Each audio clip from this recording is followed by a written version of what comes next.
มีคำถามอีกไหมครับถ้ามีก็ขอบิณฑบาตโอ้โหคิดว่าน่าจะต้องถึงสักบ่าย 2อาจารย์มูลน่าจะตอบหมด 질문이 많이 오는데요. เยอะมีเยอะ 이어가เราจะ พยายามตอบให้สั้น เอาคำถามแรกก่อน ๆ첫 번째 질문. ไม่รู้ของใครนะครับ ไม่ได้บอกชื่อไว้ ไม่ได้เขียนชื่อ เขาถามว่าพี่น้องคนนี้ถามว่าเดี๋ยวขออ่านให้เข้าใจนิดนึงอะไรมืออยู่อ๋ออะไรมือสวยงามนะครับบอกว่าถ้าเด็กๆบอกว่าน่าจะถามแทนเด็กนะครับ เรียนรู้ว่าเคยถามอ่ะ 누가 쓴지 알 것 같다고. ถ้าเด็กๆบอกว่าหนูเชื่อพระเจ้าหนูเชื่อพระเยซูแต่หนูไม่แน่ใจว่าไปสวรรค์ได้หรือเปล่าเพราะหนูยังทำดีไม่ได้ตลอดแล้วเราจะช่วยให้เด็กมั่นใจได้อย่างไร 그 어떤 아이가 그냥 와서 난 하나님도 믿고 예수님도 믿는데 하늘나라에 갈 수 있다는 확신은 없다. 왜냐면 난 충분히 잘하고 있지 못하기 때문에 그렇게 말하는 애가 있으면 우리 어떻게 도와주면 좋겠냐. เขาทำดีไม่พอ ใช่เขาบอกว่าทำดีไม่ได้ตลอด 그러니까 항상 내가 잘하는 게 아니기 때문에 하늘나라 간다는 확신을 가질 수가 없다. 하나님도 믿고 예수님도 믿는 것 같은데 잘하고 있지 않기 때문에 อ่า 오케이 하고 카운트를 하고 어떻게 대답할까요? 아마 여러분도 알고 있을 것 같아요. คิดว่าพี่น้องทุกคนรู้แล้วครับคำตอบขอบคุณสำหรับคำถามง่ายๆนะครับ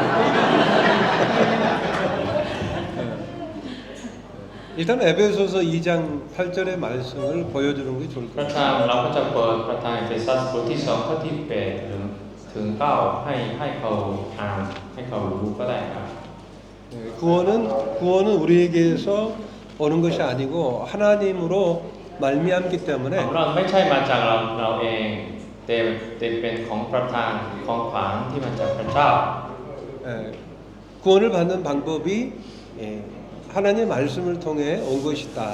ไม่ใช่มาจากการประทานที่ดีของเราแต่มาจากความเชื่อด้วยความเชื่อในพระเยซู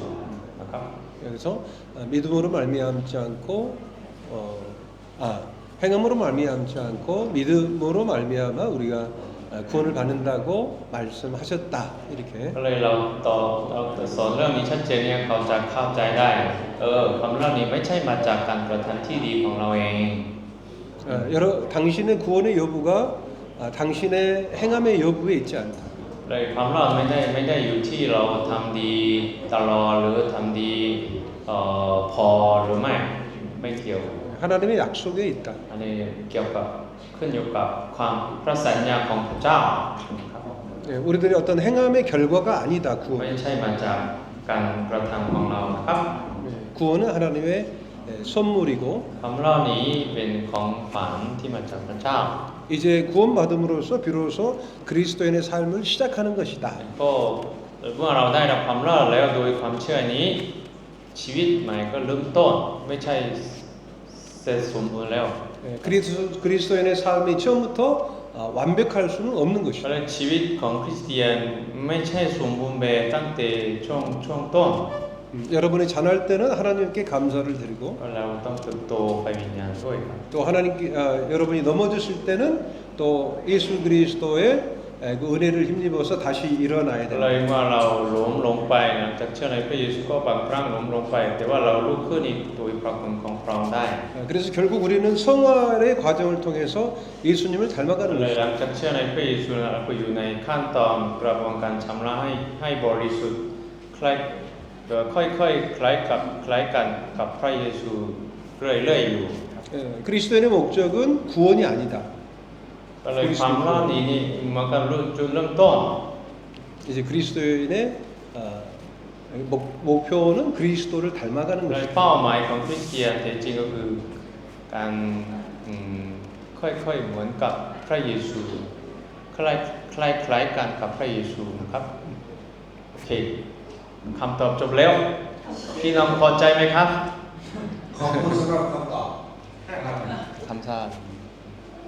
คำถามเยอะจริงๆผมไม่ได้แซวเล่นครับเพราะฉะนั้นเราต้องไปเลยคำถามแรกใช้เวลา7 นาทีมี20 คำถามก็คูณ7เข้าไปโอเคนะครับขอพี่น้องเกาหลี 여기 형제 주영 형제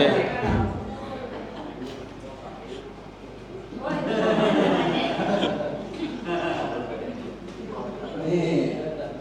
โอเคว้าว you can read 이렇게 อ่านด้วยนี่ครับเป็นคำถามที่ดีมากลูกเป็นคำถามที่ดีมากตรงกับที่พยากรณ์สอนเขาถามว่าคนเนี้ยเขาถามว่าเขาจะหาแฟนที่เป็นคริสเตียนจากยังไง 그리스도인인 그 여친 남친을 이렇게 어떻게 찾을 수 있는지 그러니까 여러 가지 어떻게 방법적인 거 어떻게 하면 그런 사람 찾고 만날 수 있는지 어떤 방법들이 있을까요? 양라이 ยังไง 사실 그것이 이제 고민입니다. ผมก็มีคำถามเรื่องนี้ครับผมก็มีคำถามเรื่องนี้เหมือนกัน 저의 고민입니다. ผมก็มีความเป็นห่วงเรื่องนี้เหมือนกัน 가장 좋은 방법은 좋은 어떤 사례는 모임 안에서 결혼하는 것입니다. วิธีดีที่สุดก็คือเราแต่งงานภายในเครือข่ายภายใน 그래서 모임 안에서 형제 자매들이 아까 말했던 대로 어떤 세상적인 조건을 가지고 찾아서는 안 되죠. ถ้าเราไม่มีมาตรฐานที่มาจากโลกนี้ก็อาจจะแต่งงานภายในเครือข่ายได้อาจจะเป็นไปได้ 구원받았느냐, ได้รับความรอดหรือไม่ 하나님과 동행하고 있느냐, ดำเนินชีวิตด้วยกันกับพระองค์หรือไม่ 하나님에서 비전을 갖고 เรามี 있느냐. วิสัยทัศน์ชัดเจนในพระองค์หรือไม่ 이제 그 조건을 가지고 여러분들이 어떤 세상적인 어떤 잣대를 가지고 형제 자매들을 이렇게 이렇게 배우자를 이렇게 찾지 마시기를 ถ้า 바랍니다. เราไม่ได้ใช้มาตรฐานที่มาจากโลกนี้ก็อาจจะหาได้ง่ายกว่า 그래서 ได้ง่ายกว่า 어떻게 찾느냐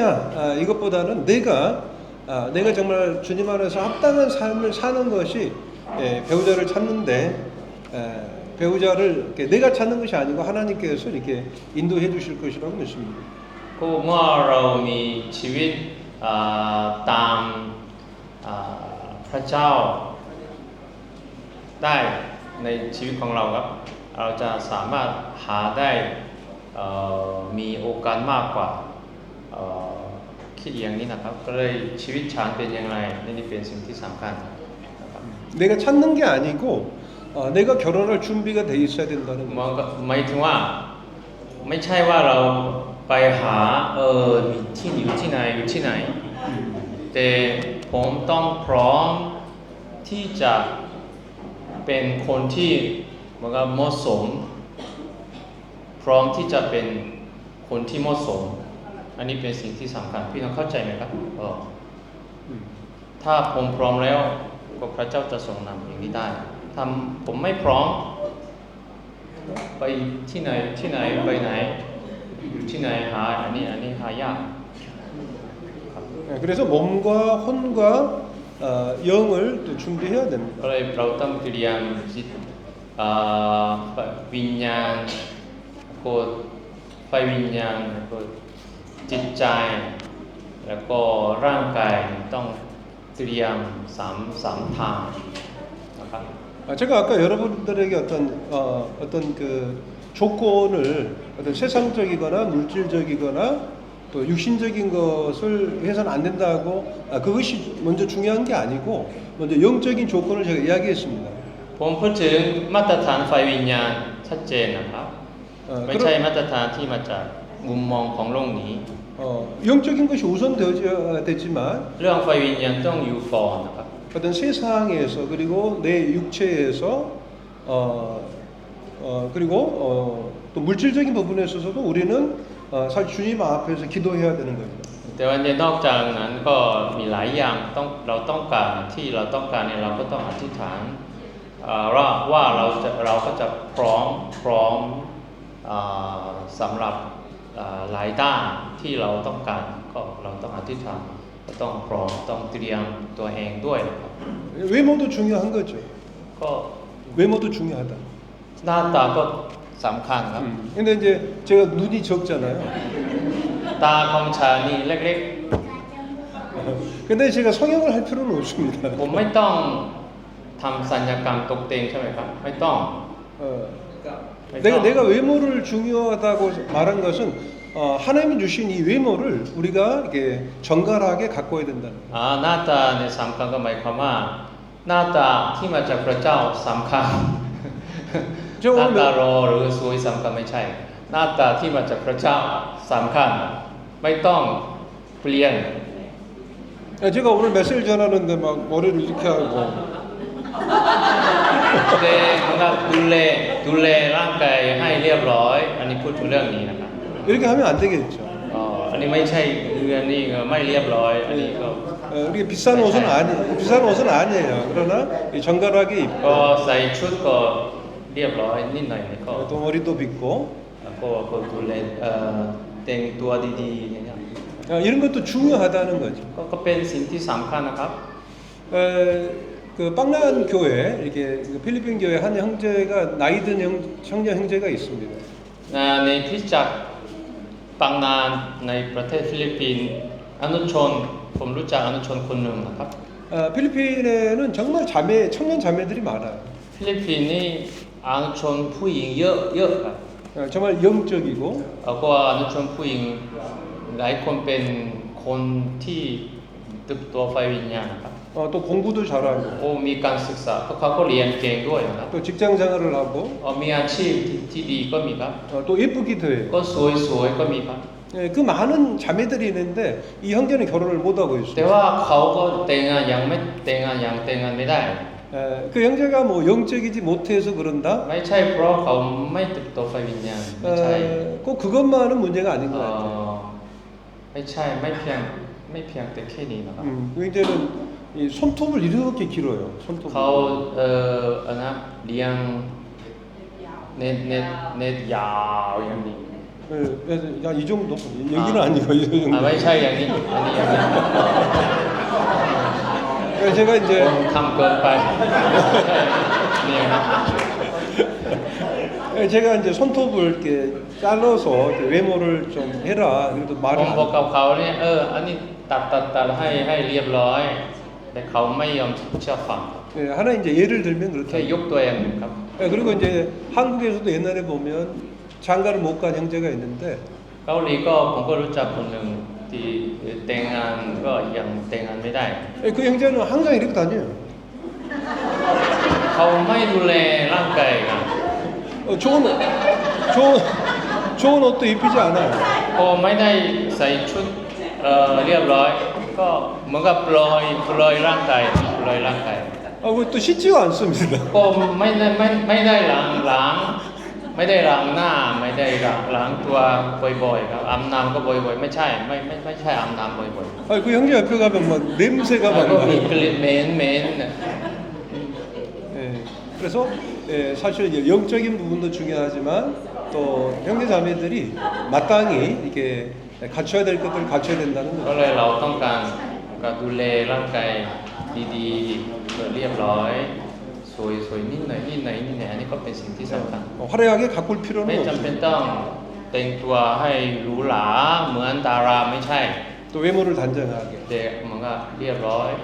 그리고 뭐 큰 부자가 되지는 เรา 않을지라도 ไม่จำเป็นต้องเป็นคนรวยมากครับ 성실하게 이제 직장 생활을 แต่ 하는. เราต้องขยันในทำงานครับในการ 그래서 ทำงาน 이제 그 유대인의 그 속담에 보면은 장가를 가려거든 포도원을 가지라 이런 말이에요. สุภาษิตของชาวยิวก็มีหลวงพ่อที่บอกว่าถ้าอยากจะแต่งงานก็ต้องมีสวนองุ่น 그래서 이 찾기보다는 내가 준비가 돼 있어야 돼. ก็หมายความว่าไม่ใช่ไปหาคนอยู่ที่ไหนเราสิ่งที่สำคัญก็คือเราพร้อมเราเตรียมตัวอันนี้เป็นสิ่งที่สำคัญครับ 아담이 하와를 찾지 않았죠. ไม่ใช่ว่าอาดัมไปหาเอวาอยู่ที่ไหนอยู่ที่ไหน 네, 이상입니다. ครับขอบคุณครับ ผมไม่สรุปละว่าชัดเจนอยู่แล้วนะครับ ต่อไปแล้วผมจะจบเองด้วยว่าเสียเวลาทำความดีๆนะครับแต่ว่าเมื่อกี้พูดนิดหน่อยนะถ้าอยากหาแฟนก็ไม่ต้องไปที่ไหนก็อยู่แถวนี้แถวนี้แหละก็เลยทำตัวเองให้พร้อมก่อนทำตัวเองให้พร้อมก่อนเดี๋ยวพระเจ้าประทานให้โอ้ลึกซึ้งมากคำถามต่อไปนะครับโอ้คล้ายๆกันเลยแต่ว่ามันเป็นอีกเจเนอเรชันหนึ่งถ้าเราทำบาปเกี่ยวกับการแต่งงานก็คือแต่งงานกับคนที่ไม่เชื่อไม่ใช่ผู้เชื่อควรจะทำยังไงต่อจากนั้น ใครควรจะทำใคร ผู้เชื่อนี่แหละเขาถามว่าถ้าเราเป็นผู้เชื่อแล้วก็ทำบาปแต่งงานกับคนที่ไม่เชื่อเขาใช้คำนี้นะทำบาปเป็นอ่านเต็มถ้าเราทำบาปเกี่ยวกับการแต่งงานและไม่ใช่ผู้เชื่อเนี่ยควรจะทำยังไงต่อตัวเรา เขาเองครับ그 어떤 성도가 불신자와 결혼을 했으면 그 다음에는 어떻게 하면 좋겠냐 자기 본인이 คำถามนี้น่าจะเป็นไม่กี่คน 교회가 어떻게 하냐면 본인이 불신자와 결혼했을 경우에 결혼해버렸다 ไม่ใช่คริสจักรทำอย่างไรดีกับเขาเขาเองทำอย่างไรดี คิดว่า 아까 말씀드린 대로 이제 주님의 뜻은 믿지 않는 자와 함께 결혼하지 않는 것이죠. น้ำพระทัยของพระเจ้าก็คือเราต้องแต่งงานกับคนที่เชื่อไม่ควรแต่งงานกับคนที่ไม่เชื่ออันนี้ก็แน่นอนครับ 결혼을 하게 믿는 자 이렇게 주님 말씀에 순종하지 않게 될 때 주님께서 우리에게 말씀을 주시는 것은 우리들을 축복하시기 위해서 하시는 말씀입니다. ในพระคัมภีร์ที่พูดถึงเรื่องนี้ชัดเจนก็คือพระเจ้าให้พระคำข้อนี้ให้กับเราเพื่อที่เราจะได้รับพระพรได้มากกว่าเราจะได้รับประโยชน์ไฟวิญญาณมากกว่านะครับ 믿는 자와 함께 결혼하게 될 때에 하나님께서는 놀라운 축복을 이렇게 예비하고 계셨을 것입니다. ก็เมื่อเราแต่งงานกับคนที่เชื่อเราก็จะมีความสุขมากกว่าเราก็จะมีได้รับพระพรมากกว่าจากพระเจ้า 믿는 자와 함께 결혼할 때 하나님께서는 이 축복을 예비해 주셨는데 믿지 않는 자와 함께 결혼하게 될 때는 이 축복을 우리는 받을 수가 없다라고 하는 거예요. เพราะฉะนั้นถ้าเราแต่งงานกับคนที่ไม่เชื่อพระพรนี้ซึ่งเราจะสามารถได้รับจากพระเจ้าก็จะไม่มีนะครับ 그 축복을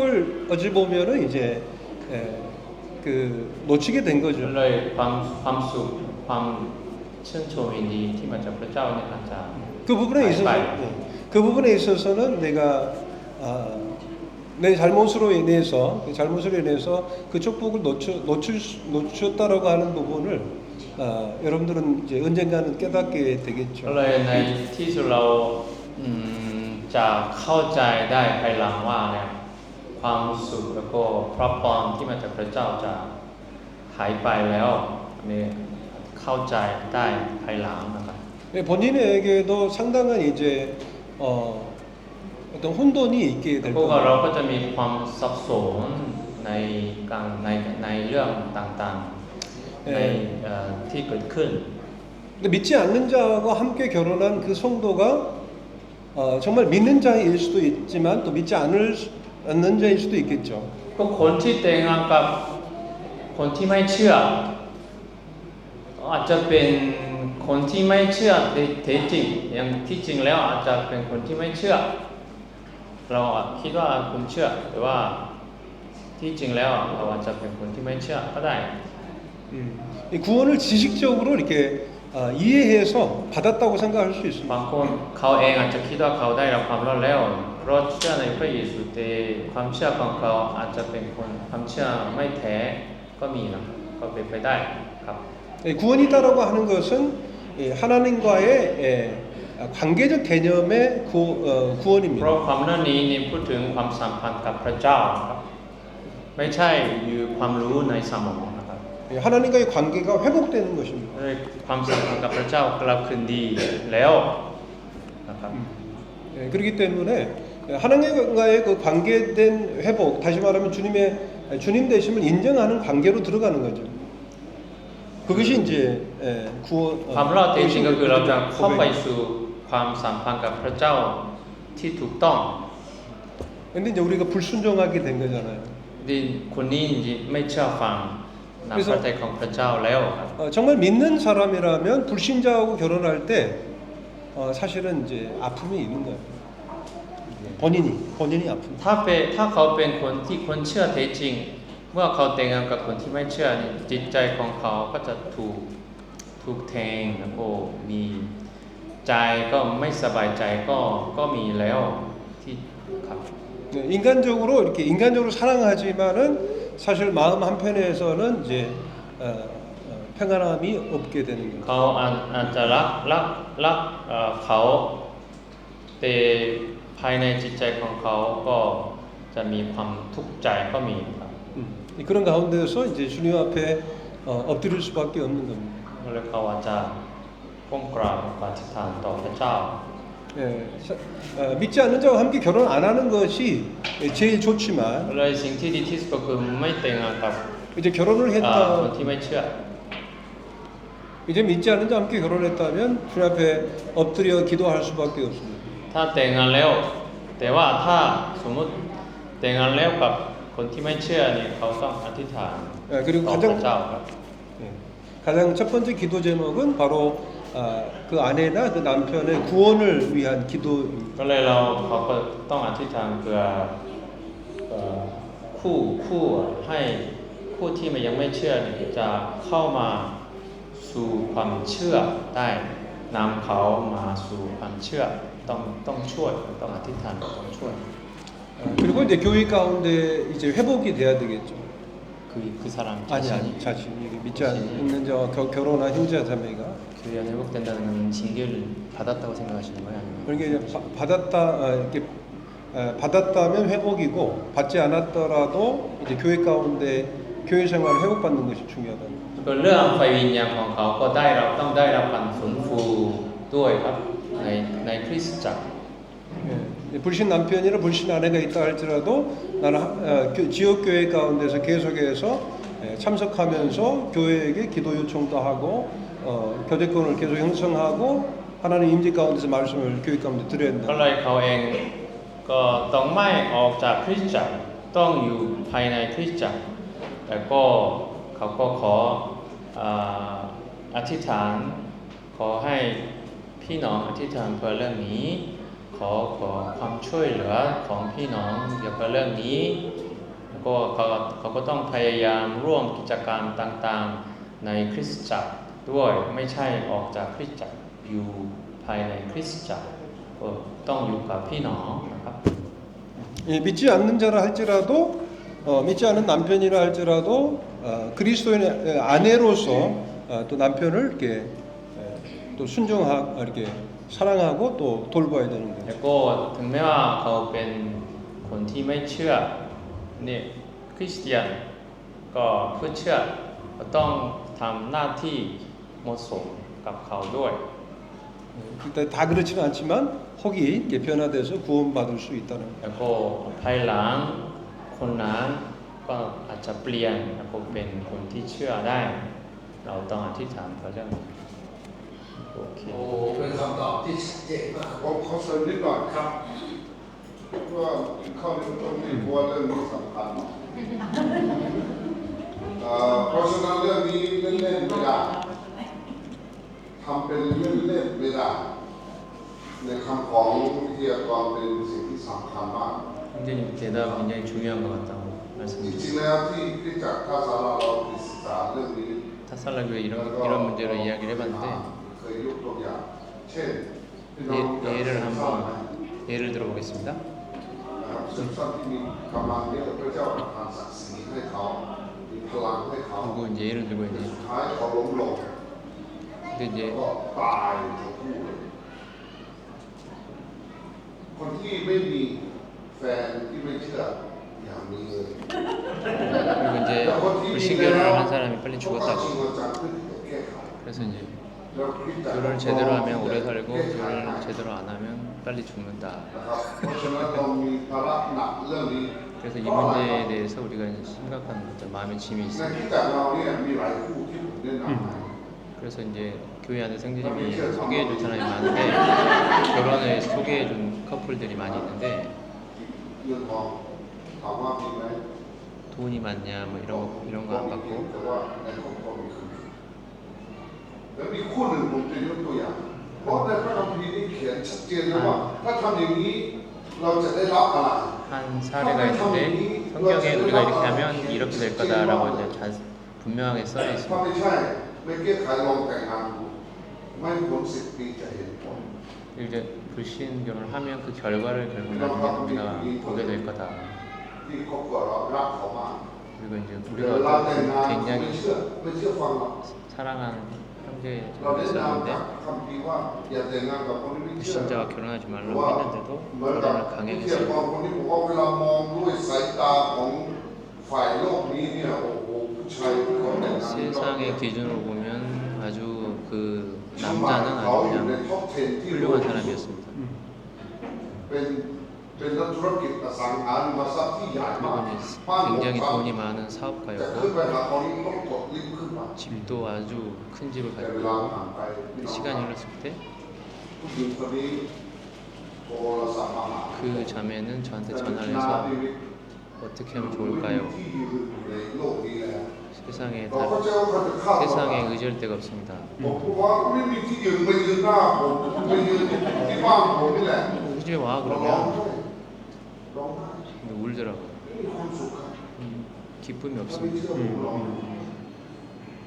คนที่มีผมไม่ได้บอกว่าเลิกแต่แค่ขาดอยู่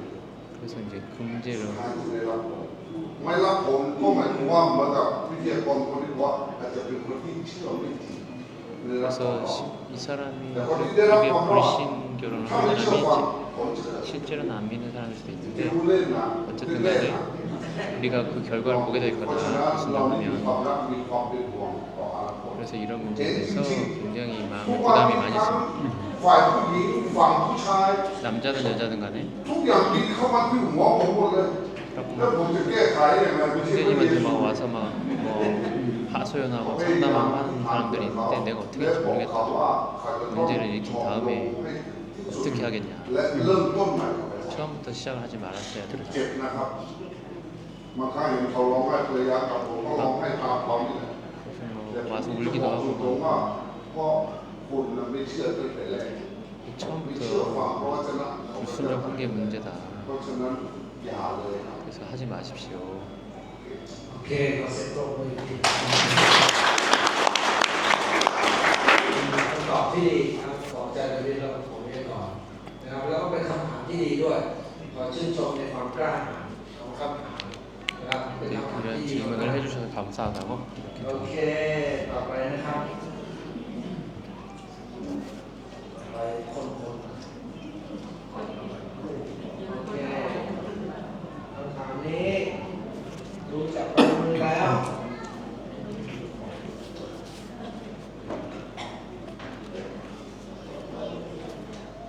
โอ้เป็นคำถามที่นำมาทำไม่รู้จะเข้าใจไหมนะครับผมถามตามที่เขาเขียนนะอาจารย์พงศ์เขาถามว่า เวลาคือสิ่งที่ขาดหายที่สุดในชีวิตของผมแสดงว่าเป็นผู้ชาย ผมควรทำอย่างไร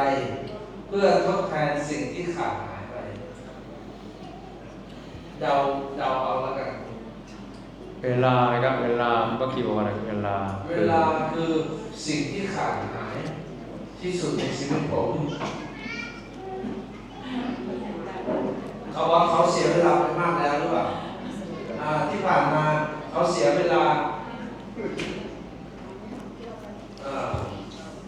หรือจริงๆเป็นคำถามที่เปิดเผยตัวก็ได้นะเพราะเราไม่เข้าใจคำถามเลยนะครับเปิดเผยตัวได้ไหมครับเพราะว่า 이제 시간을 잃어버린 것으로 생각하는 그 사람이 주위에 있어서 내가 시간을 허비한 것 같다. 허비한 것 같다. 허비한 것 같다. 지금 새로운 질문. 자기가 그게 제일 후회스러운 것 시간을 제대로 어떤 지난 시간을 그래서 지금 누가 적었는지 의미를 정확하게 좀 말해줄 수 있겠냐. ว่าเราไม่เข้าใจคำถามเลยเรา เขาอาจจะเป็นคนที่มีอายุหรือเปล่าเวลานี่ มันกับว่าตัวเองใกล้จะตายเลยเนี่ย เขาน่าจะเสียใจมากสำหรับเวลาช่วงที่ผ่านมาเนี่ยเราไม่รู้ครับ เราจะตีความหมายใช่ไหมครับ 무슨 잘 몰라요? 네, 그렇게만 써가지고 시간이 자기가 잃어버린 것 중에 제일 안타까운 건데 어떻게 하면 좋을까요? 그 잠깐 그거. 뱀누가 โอเคมีต่อ 아마 이제 10개의 사과가 있는데 5개를 먹어버렸습니다. มีแอปเปิ้ลมี10ลูกแล้วก็ผมกิน5ลูกกินแล้วก็อีกเหลือ5ลูก 내가 벌써 5개를 먹어버렸네 이렇게 생각하는 บางคน 사람이 อาจจะคิดว่าผมกิน5ลูกกินแล้วบางคน 그러나 คิดว่าอย่างนั้น 어떤 사람들은 아직 5개가 บางคน 남았다고 แต่ว่าบางคนคิดว่ายังเหลือ5ลูกอยู่ 시간이 지나가 버린 시간은 아깝지만 เวลาที่ผ่านไปแล้วจะรู้สึกเสียใจ 우리에게는 아직 남은 시간이 แต่ 있습니다. เรายังมีเวลาเหลืออยู่ 지혜롭게 남는 시간을 이렇게 사용하는 게 ก็เลย 좋겠습니다. เราควรใช้เวลาที่เหลือนี่ด้วยสติปัญญา 우리 형제님 저 축구 유니폼 입었잖아요. อันนี้อาจารย์เดชใส่ชุดฟุตบอลใช่ไหมครับ 그 루스 타임에서도 얼마든지 역전이 일어날 수가 있습니다. ก็เลยเวลาเพิ่มใช่ไหมก็จะเปลี่ยนได้แพ้แล้วแต่ว่าเมื่อเวลาเพิ่มเนี่ยชนะเห็นเปลี่ยนอย่างนี้ได้นี่ไม่ใช่พูดว่าอาจารย์เดชเขียนคำถามไม่ใช่ครับ เขาแค่ยกตัวอย่างนะพูดถึงฟุตบอลครับ โอเคเมื่อถามเป็นปรัชญามาก็ตอบเป็นปรัชญา 그래서 이제 질문을 이렇게 모호하게든 비유적으로 했는데 답변도 비유적으로 해주셨다. ประมาณนั้นเพราะฉะนั้นสรุปก็คือว่าไม่จำเป็นต้องไปสนใจเวลาที่เราเสียไปแต่ให้เพ่งไปที่ให้ความสำคัญกับเวลาที่ยังเหลือสำคัญกว่าเพราะสิ่งที่หายไปก็ทำอะไรไม่ได้ก็ผ่านมาแล้วในคำตอบที่เดียวก่อนคำถามต่อไปสายน้ำไม่ไหลย้อนกลับไปข้างหน้า 지나간 물은 지나간 대로 어떻게 할 수가 ต่อ 없다. ไปน่าจะเป็นพนักงานของ 앞으로 이제 올 물을 잘 ไฟฟ้าได้อยู่คนงานอยู่ไฟฟ้าถามว่าคำถามคือถ้ามีลูกก่อนแต่งงานก่อนมีลูกก่อนแต่งงาน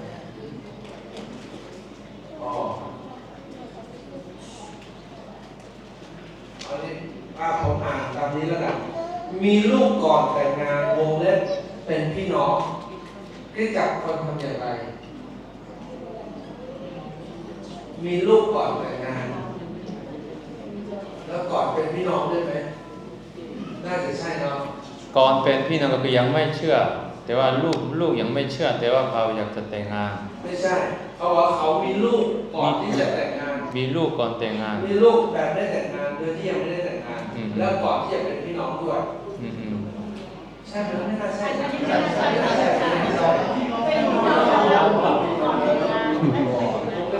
อ๋อขอโทษผมผิดเขาบอกว่าเขาเป็นพี่น้องของเราเนี่ยแหละ ลูกของพี่น้องลูกของเขาเป็นพี่น้องหรือเขาเป็นพี่น้อง เขาเป็นพี่น้อง แต่ แต่ ว่ามี ว่าเขามีลูกก่อนที่จะแต่งงาน มีลูกยังไม่เป็นพี่น้อง เป็นพี่น้อง มีภรรยา โอเคเข้าใจแต่ว่าคนที่มีลูกก่อนแต่งงานนี่เป็นพี่น้องหรือไม่ พี่น้องโอเค그 결혼 혼전에 임신하는 경우에 이제 희명인데 형제자매인데 ผู้นำที่จัดสักที่จัดอย่างเงี้ยเขาเป็นผู้นำเขาเลยถามว่าที่จัดควรจะทำยังไงกับเขา 어떻게 하면 좋겠냐 อ่า 크리스자ควรจะทำอย่างไรหรือเขาเองควรจะทำอย่างไร คริสตจักรควรจะทำ 교회가 어떻게 하면 좋겠냐 그런 같은 모임의 자매 형제 자매인데요. 형제자매인데 혼전 임신을 한 거예요 어. 그런 경우 이제 여자겠죠 아무래도 자매겠죠 근데 이제 민민자고 예 거기 저 아빠가 아니요 자매가 임신을 했는데 일단 청년 자매가 임신을 했는데 아직은 결혼을 안 했는데 우리 다 같이 이 말씀 같이 읽었으면 좋겠어요. 교회가 어떻게 하면 좋겠냐 먼저는 이제 거기 히브리서 13장 4절 말씀을 다 함께 한번 โอเค 읽어보겠습니다. ครับพี่น้องครับเกี่ยวกับเรื่องนี้ครับผมอยากจะให้พี่น้องอ่านพระคัมภีร์ก่อนนะครับฮีบรูบทที่ 13 ข้อที่ 4 พระธรรมฮีบรูบทที่ 13 ข้อ 4 นะครับอาจจะตรงกับกรณีนี้ได้นะครับคือบทที่ 13 ข้อ 4 พี่น้องพบแล้วอ่านด้วยกันครับหนึ่ง การสมรสเป็นที่นับถือในหมู่คนทั้งปวงและให้สมรสประชาชนผิดเพราะว่าจะทรงพิพากษาคนที่ร่วมกรณีและคนที่ผิดหัวคนที่เมีย ครับขอบคุณครับ 예, 성경에서는 분명하게 혼인을 귀하게 여기라고 พระ 말씀합니다. คัมภีร์บอกชัดเจนว่าเราต้องให้การสมรสเป็นที่นับถือ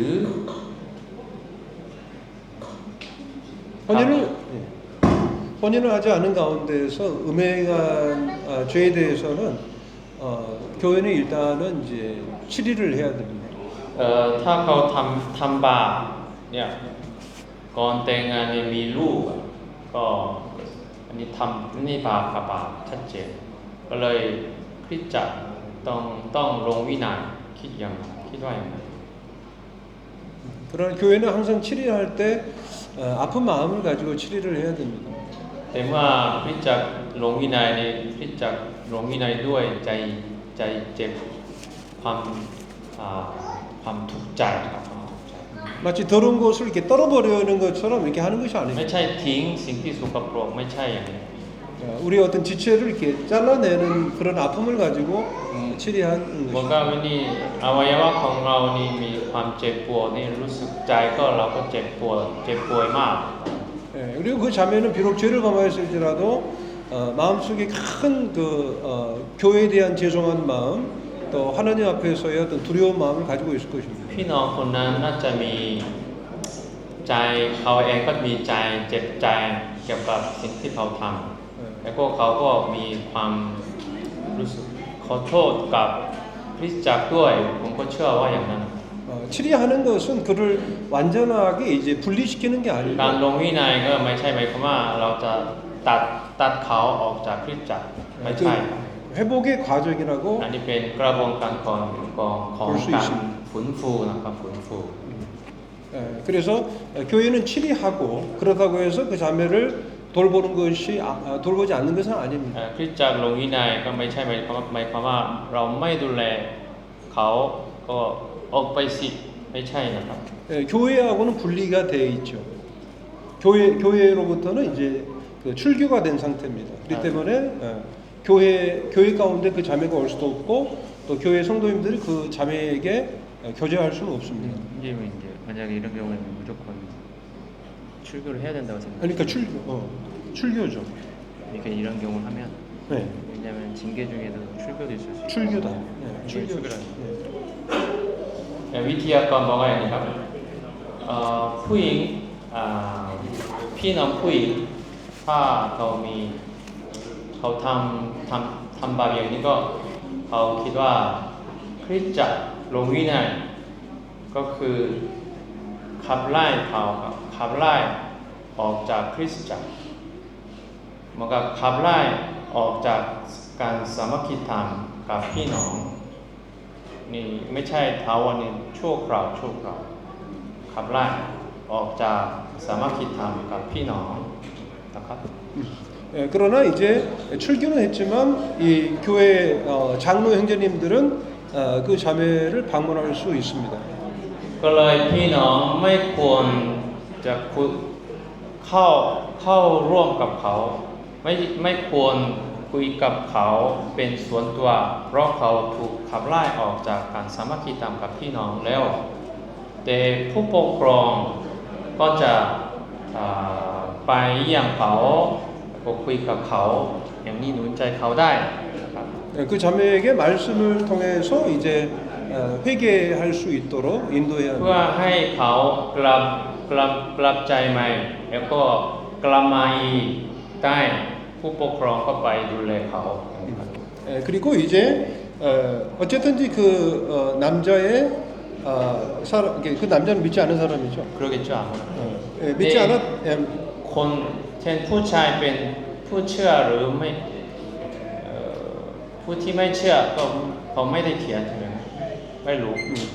믿지 않았다 할지라도 아이를 가졌기 때문에 사실은 이제 혼인을 이렇게 할 수 있도록 저는 권해야 된다고 ผม 생각합니다. ก็คิดว่าสองคนมีลูกแล้วก็เลยถึงแม้ว่าเขาคนนั้นผู้ชายคนนั้นไม่เป็นผู้เชื่ออาจจะเป็นคนที่ไม่เชื่อแต่ให้สองคนแต่งงานกันอันนี้ดีกว่าอันนี้ผมก็คิดว่าอย่างนั้นครับ 그래서 아까 데이비 형제님께서 교제해 주셨던 대로 믿지 않는 자와 함께 결혼함으로써 축복을 받지 못하게 되고 또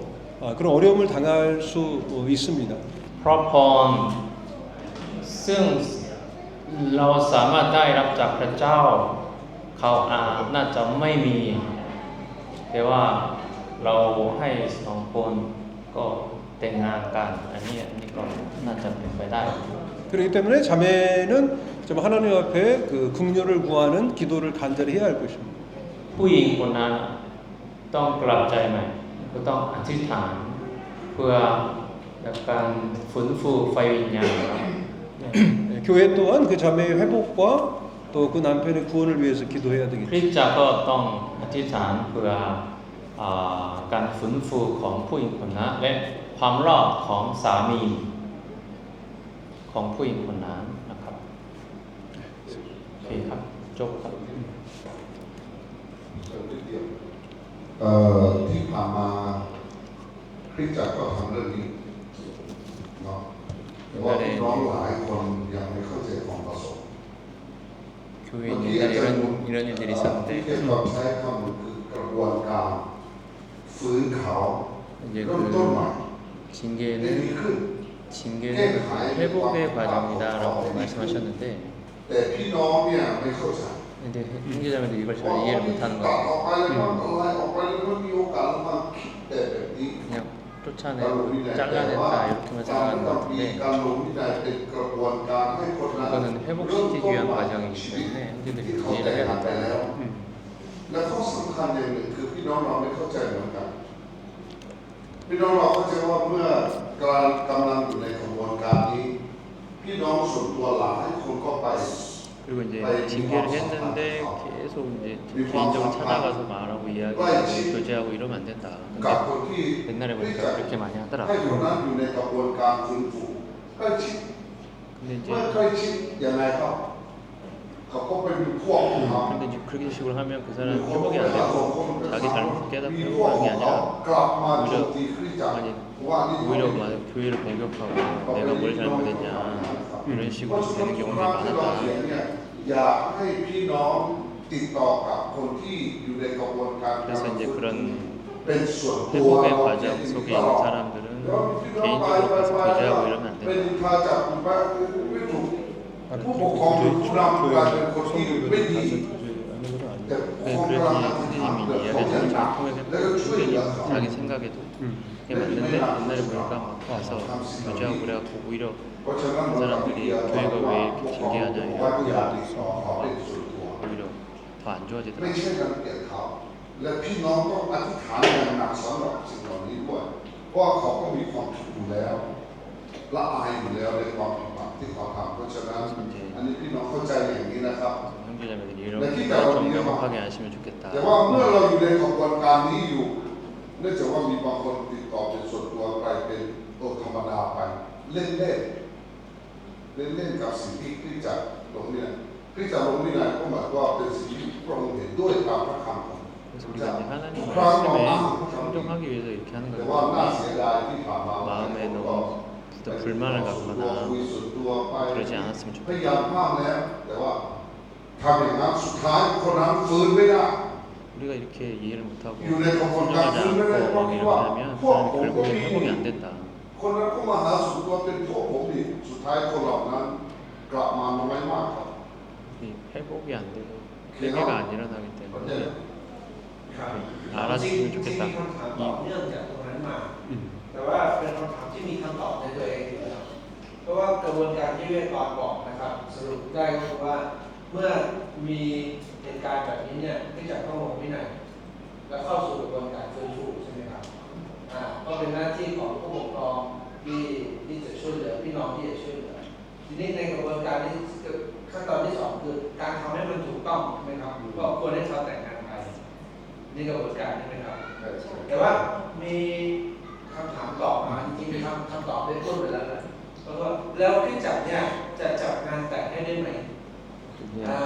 문제님이 이런 경우에는 그 두 사람이 결혼하도록 하는 게 좋겠다고 말씀하셨는데 그 결혼식을 교회가 이렇게 주관해서 해줘도 되겠냐? 그거 이제 만약에 요청을 하면 교회에서 이렇게 좀 그 결혼을 좀 해주면 좋겠다라고 했을 때 그게 이제 좀 어려운 문제긴 하죠. 그래서 이제 사실 이제 뭐 여기서는 근데 이제 하긴 하는데 복음을 전하는 식으로 하죠. 이게 좀 왜냐면 안 그러면 또 세상적인 방법을 할 거기 때문에. 좀 하면 근데 이제 질문하신 거예요. 네네 질문이 이제 만약에 그 두 사람이 결혼을 하고 싶은데 하려고 하는데 교회 주관으로는 이제 선생님 생각 얘기해 주시면 교회 외식으로는 어렵죠. ผมคิดว่าจัดพิธีแต่งงานโดยแบบคริสตจักรคิดว่าน่าจะยากกันยาก 근데 이제 최근에 두 달 전에 이제 실제로 필리핀에서 일어난 일입니다. ในเรื่องนี้เกิดขึ้นในประเทศฟิลิปปินส์เมื่อเร็วๆนี้นะครับ 근데 한 자매가 이제 임신을 했습니다. ผู้เชื่อผู้หญิงคนหนึ่งตั้งครรภ์ก่อนแต่งงานนะครับ 이제 그 자매가 저에게 이제 고백을 했죠. ผู้เชื่อผู้หญิงคนนั้นมาบอกกับวิทยากรว่าเขาตั้งครรภ์แล้วครับ 마음에 슬픔이 있었지만 다행스럽게도 그나마 이제 불행 중 다행으로 그 남자 친구가 뭐 그리스도인이었습니다. แฟนเขาเป็นคริสเตียนนี่เป็นสิ่งที่ดีนี่คริสเตียนกัน 다른 교법교. ผมว่าต่าง모르지만 하여튼 เขาเป็นคนที่ไปโบสถ์ที่อื่นนะครับไม่รู้ว่าเขาได้รับความรอดหรือไม่แต่เขาเป็นคริสเตียนที่ไปโบสถ์ที่อื่นครับ 제가 그 남자 친구를 이제 함께 만났습니다. ก็วิทยากร ไปหาเขาพบกับเขานะครับ 그래서 이제 주님을 이제 영접했느냐. ถามกับเขาว่านี่ได้รับความรอดหรือยัง 예, 그래서 임신을 해버렸는데 이제 예, 이렇게 물이 이렇게 그 스필드 아웃이 돼버렸는데 이건 어떻게 되돌릴 수는 없잖아요. ก็เหมือนกับว่าอันนี้ตั้งครรภ์แล้วก็คือเหมือนกับน้ำก็หกไปแล้วหกล้มก็หกไปแล้วนี่ทำให้เราเหมือนกับอะไรเก็บอะไรแก้อะไรไม่ได้ 예, 그런 상황에서 이제 더 이상 비록 너희들이 이제 죄를 범하고 임신을 했지만 더 이상 죄를 범치 말고 하나님 앞에 죄를 자백하고 회개하라 이렇게. ผมบอกว่าตอนนี้ทำบาปแล้วก็มัน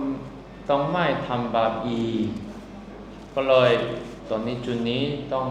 กลับใจใหม่แล้วก็ต้องขอพระเจ้าก็ให้อภัยบาปต้องอธิษฐาน 그리고는 이제 제가 빨리 결혼을 서둘러라 이렇게. แล้วก็ต้องรีบแต่งงานกัน 아이가 출산하기 전에 ก่อนที่ 결혼 จะคลอด 혼인이식을 ลูกจะควรจะแต่งงานเร็ว 그래서 이제 필리핀 같은 경우는 이제 그 주례를 할 수 있는 그 자격증이 있어야 됩니다. ๆในประเทศฟิลิปปินส์เนี่ยคนที่ประกอบพิธีต้องมี license กับ license 네, 아무나 주례를 설 수가 없습니다. ใบอนุญาตเนี่ย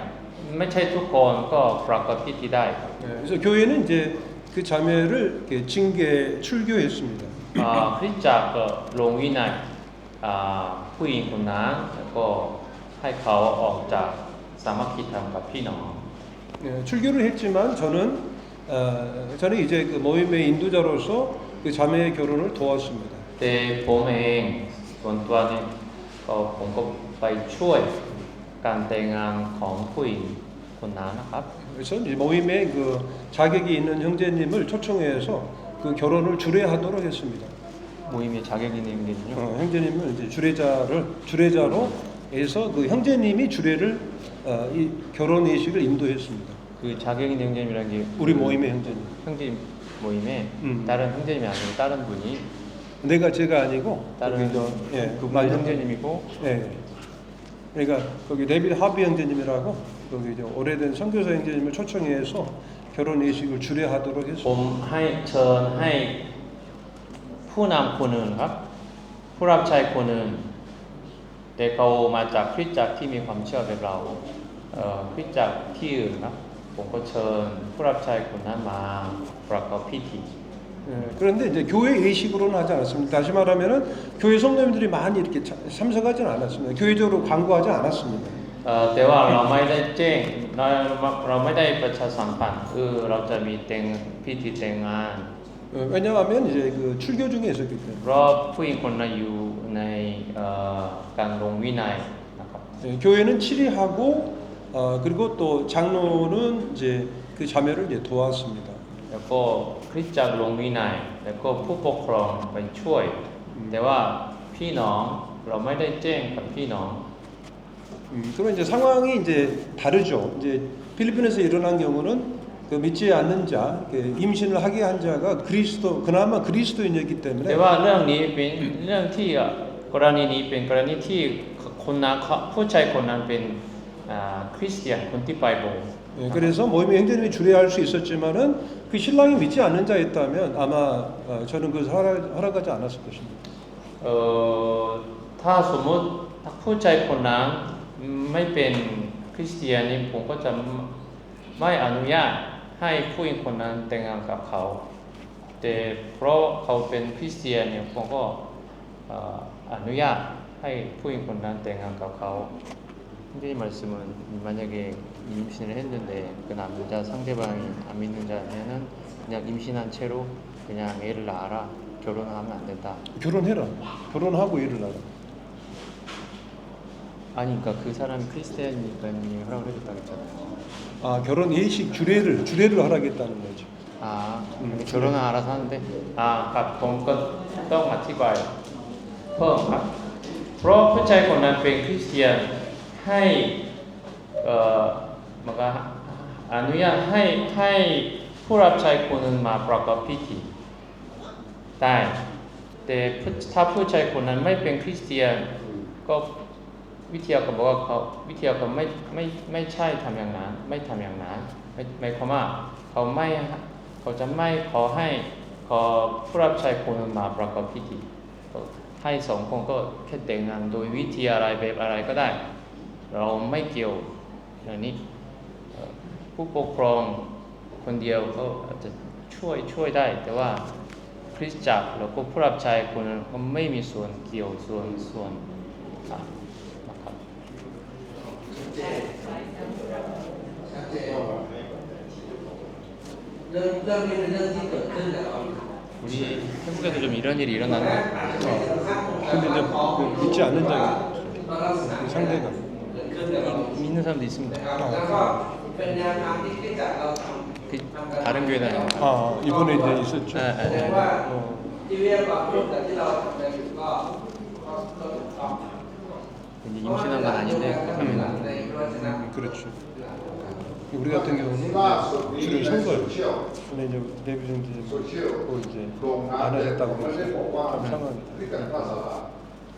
คริสตจักรนี้ทำสิ่งมหัศจรรย์ทุกวันนี้ 주례를 하라고 하니까 มหัศจรรย์เป็นสีม่วง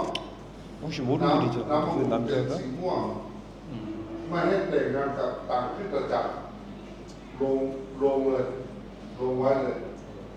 แล้วเขาไม่ได้บอกว่าพระสาราหรอกแต่ว่าคุณศีรษะทำทุกอาทิตย์ เป็นที่จัดที่อยู่เชียงใหม่ จากที่อยู่เชียงใหม่น้ำมันอยู่สีม่วงเรานี่แหละครับ 집에 처음부터 못 ไม่รู้ใคร 들어가지고 เป็นโลกอ่ะ 계속 들어가요. ก็รู้สึกว่าอ๋อใช่เรามั้งก็อันนี้คือเดียวทางเราเนี่ยไม่เสียใจนะผมเขียนลงไปว่าลงเยอะๆแชร์ซ้ำๆอย่างเงี้ย โอเคขอบคุณสำหรับคำตอบนะครับท่านนะครับไม่รู้ใครถามชัดเจนเลยแต่รู้ว่าการไฟฟ้าแน่นอนครับผมขออนุญาตหารือกับอาจารย์นุวิทยากรแบบนี้เพราะตอนนี้ก็เที่ยงครึ่งแต่ว่ากำลังสนุกมากมีคำถามอีกเยอะมาก 12시 반이 됐는데 재미가 있어야 된다고 더 연습을 해도 되겠냐고. เราจะยกบ่ายให้เป็นตอนบ่ายได้ไหมครับ 아, 오해 그냥 해도 되겠냐고. 예. 오케이가 답니다. 오케이. ผมไม่อยากให้ตกหล่นสักคำถามเลยผมอยากให้มีทุกคำถามเพราะฉะนั้นตอนบ่ายโมงครึ่งเราจะมาตอบดีไหมครับไม่ต้องเรียนว่าคงก็คำอะไรกันแล้ว 그래서 1시 반에 와서 질의응답 가질 거고 공부하는 건 아니다. ผมเห็นโอ้โหคนอยู่เต็มเลยที่วิทยากรสอนคำนี้หายหมด 이렇게 가르칠 때는 뒤에가 다 사라졌더니 이 질문 시간 하니까 뒤에가 가득 찼다고. 이렇게 실제적인 결과가 이렇게 토의 시간에 하니까 좋네요. เพราะฉะนั้นเนี่ยอ๋อขึ้นมาหมดอ๋อ 좋네. 토의가 좋네. เป็นอย่างนี้เอง มันเกี่ยวกับลูกเขาด้วย อันนี้จะจบแล้วใช่ไหม จบแล้วครับ คืออย่างนี้ครับพี่น้องครับเนื่องจากว่าเดี๋ยวนี้นายกรัฐมนตรีกำลังออกแถลงการณ์ว่าให้ทุกคนใส่เสื้อสีดำ 지금 국왕의 어머니가 돌아가셨어요. 국왕의 어머니, 국왕의 어머니 모친 데이비가 돌아가셨는데 죽었어요. 그래가지고 돌아가셔서 지금 국왕의 부인, 국왕의 그래서 국왕의 엄마가 데뷔가 정부에서 밖에서 너무 시끄럽게 막 떠들고 그런 행사 하지 말라고 그래서 애도하는 분위기를 그래서 이제 원래는 밖에서 하려고 했는데 행사를 근데 이제 그건 못할 것 같고 안에서 해야 될 것 같다. 그냥 안에서 하는 건 괜찮아. 소리가 밖으로 안 나가니까.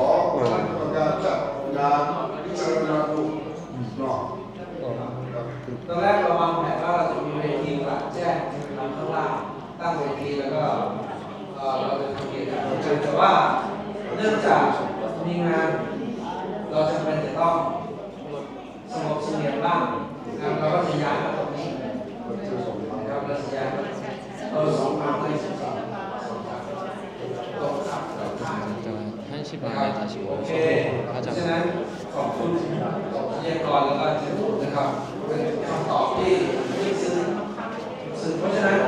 ตอนนี้เพื่อที่เราจะไปรับประทานอาหารนะครับ เราจะเจอกันที่นี่บ่ายโมงครึ่งบ่ายโมง40แล้วกันเนาะบ่ายโมง40นะครับ ขอให้ทุกท่านมาพร้อมเพรียงกันเพราะว่าเรามีคำถามในบ่ายนี้อีกเยอะนะครับ หรือถ้าพี่น้องคนไหนที่อยากมีคำถามเพิ่มนะครับ ขอบิณฑบาตขอบิณฑบาตแล้วก็ผมอยากประชาสัมพันธ์อีกนิดนึงสำหรับท่านที่มีคำถามที่มันลึกมากๆที่ sensitive 그래서 หมายความว่า 예민한 질문이 อ่อนไหว 있으면 ต่ออารมณ์เรื่องความรู้สึกผมยกตัวอย่างเช่นเมื่อกี้เรื่องท้องนี่ก็โอเคน่าสนใจยกตัวอย่างเช่นเป็นปัญหาเกี่ยวกับเรื่องเพศปัญหาเกี่ยวกับทางเพศ 어떤 성적인 หรือ 문제에 แม้แต่ 대한 เรื่อง 질문 이런 거 ความผิดอะไรที่มันลึกมากที่เราไม่สามารถที่จะสนทนากัน 공개적으로 말하기 좀 มา 부담스러운 หยอกตรงนี้ได้ 그런 질문이 있으면 여기다 질문을 해서 누가 썼는지 안 쓰고 คำถามที่มันลึกมากเกี่ยวกับลูกเกี่ยวกับปัญหาของลูก 자녀의 ใจ 어떤 มาก 성적인 문제가 있거나 ลูกเป็นอย่างนั้นลูกเป็นอย่างนี้ควรทำยังไงดี 어떻게 하면 좋을까요? 뭐 이런 질문을 ปัญ 줘서 หาเกี่ยวกับเรื่องครอบครัว 혹은 가족 안에 ที่มัน 좀 ลึกมากๆนะ 깊은 ไม่ต้อง 문제들이 เขียนชื่อก็ได้ 있을 경우에도 혹시 질문이 있으면 넣어도 됩니다. ให้เรื่องก่อนตอบอย่ามัวแต่แต่งกลอนนะครับ 좀 더 이제 기회를 더 열려고 하는 것 같아요. 이게 지금 반응이 좋은 것 นะครั 같아가지고 บไม่มีสิ่งใดเพิ่มเติมนะครับก็ 어차피 오후에 ก็อยาก 그런 เชิญชวน 비슷한 พี่น้องรับ 활동을 ใช้ 하려고 ด้วยกันนะครับ 그래요. ถ้าใครสนใจก็ตู้ถวายอยู่ที่นั่นนะครับ 그런 약간 สามารถใส่ตู้ได้ 센서티브한 질문도 여기보자 아, 힘내도 때 안 할 돼. 이런 식으로 하는 게 นะขาดเหลือ 낫겠다. ยังไม่รู้เท่าไหร่ก็สามารถรับใช้พระเจ้าได้หยอดตู้ได้นะครับตามที่ตัวเองมีใจได้รับสปอร์ตนะครับอาหารอร่อยแอร์เย็นๆสบายหยอดตู้ได้นะครับข้างหลังหยอดได้ตรงนี้ไม่ต้องมาหยอดตรงนี้บิณฑบาตเป็นคำถามนะครับขอพี่น้องสองที่จะนำเราที่ถาม 기도하고 식사하는 시간 แล้ว 갖겠습니다. ก็ขอบพระเจ้าสำหรับเซ็กชัน